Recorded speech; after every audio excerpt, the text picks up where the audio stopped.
halklar kazanacak. Değerli Filistin dostları, bugün nöbetimizin 5. günündeyiz. Soykırıma karşı Filistin dostları olarak nöbetteyiz. Gazze için topyekün bir işgal kararı alınmış bulunmakta.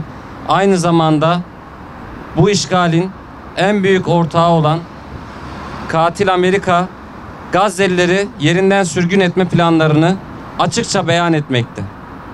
2 yıldır işledikleri soykırım yetmiyor gibi bir de mazlum Filistin halkını topraklarından sürmek istiyorlar. Ortada böyle bir küstahlık var.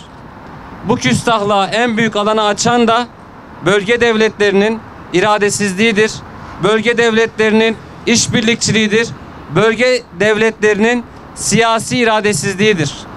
Değerli dostlar, bu soykırımın 2 yıl devam etmesinde en büyük faillik, en büyük suç önünde bulunduğumuz Amerika'dır.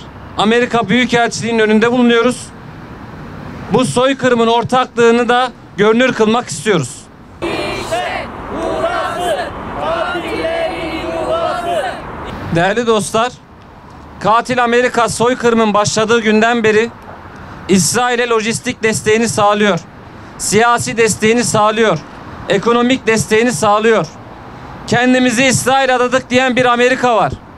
Böyle bir ülkenin hala ülkemizde büyükelçilik seviyesinde, en üst düzey diplomatik seviyede temsil edilmesi bütün Filistin dostlarını derinden yaralamaktadır.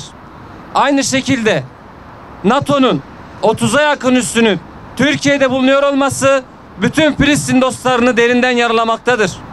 Katil Amerika'nın Orta Doğu'da yürüttüğü temel misyon halkları sömürmektir, katletmektir, geleceğini elinden almaktır.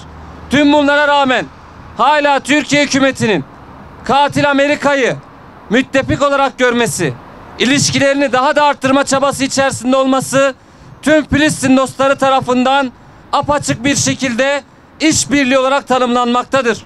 Ortada bir soykırım var, soykırımın en büyük destekçisi var ve hala bu soykırımın destekçisi müttefik olarak görülüyor, üstleri açık tutuluyor, en üst seviyede diplomatik ilişkiler devam ettiriliyor. Türkiye'de bulunan Kürecik radarı İsrail'le radarlık yapıyor. Kürecik radarı İsrail'e kalkanlık yapıyor. Kendimizi İsrail adadık diyen, İsrail'in soykırımcı lideri Netanyahu'yu kongresinde ağırlayan, İsrail'in güvenliğini sağlamak için Lübnan'ı, Yemen'i, İran'ı vuran katil Amerika'nın Kürecik radarından aldığı bilgiyi İsrail'e aktarmadığını dile getirmek en hafif tabirle siyasi saflıktır, siyasi akıl tutulmasıdır. Filistin dostları olarak Kürecik radarının kapatılmasını talep ediyoruz. Kürecik radarı İsrail'in kalkanı. Değerli dostlar, soykırımın görünürlüğünü, Gazze'de yaşanan durumların, yaşanan soykırımın karartılmasını sağlamak isteyen İsrail, tüm dünyaya bu soykırımı gösteren gazetecileri gün be gün katlediliyor. Bugün yine gazetecileri şehit ettiler. Dünyada işlenen bu soykırımın duyurulması engelleniyor.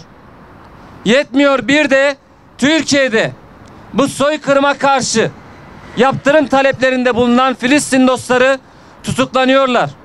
Dün 5 Filistin dostu arkadaşımız Bitlis'te hukuksuz bir şekilde evleri aranarak gözaltına alındılar. Filistin davası yargılanamaz.